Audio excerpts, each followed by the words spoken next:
يقولون لو وضعنا بيضة في موية مضاف عليها ملح مستحيل تنزل تحت. خلونا نشوف ونبدأ التجربة.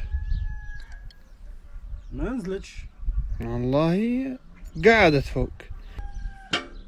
نجربوها ونشوفوا واش التجربة صحيحة ولا غير كذوب. هذه البيضاء وهذه الملح مع الملعقة طبعا.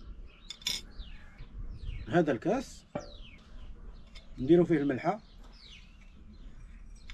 ها هي الملحة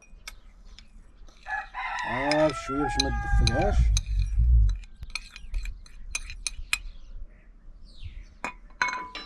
نجيبو الماء،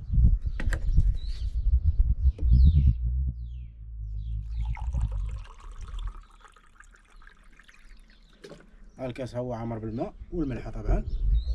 نخلطو مزيان داكشي، خلط جلط.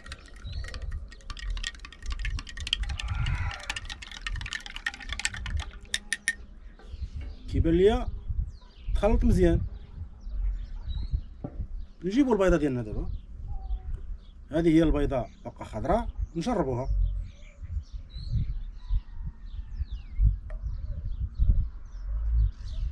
والله ما نزلت، شوف والله الا بقات الفوق. تجربة صحيحة. غنخويو الكاس من الماء والملحة ونديرو الماء عادي ونشوفو واش غتنزل ولا ما غتنزلش. هذا الكاس خاوي الماء عادي، هذا الماء خاوي الماء عادي. نجيبو البيضة ديالنا، نزلت.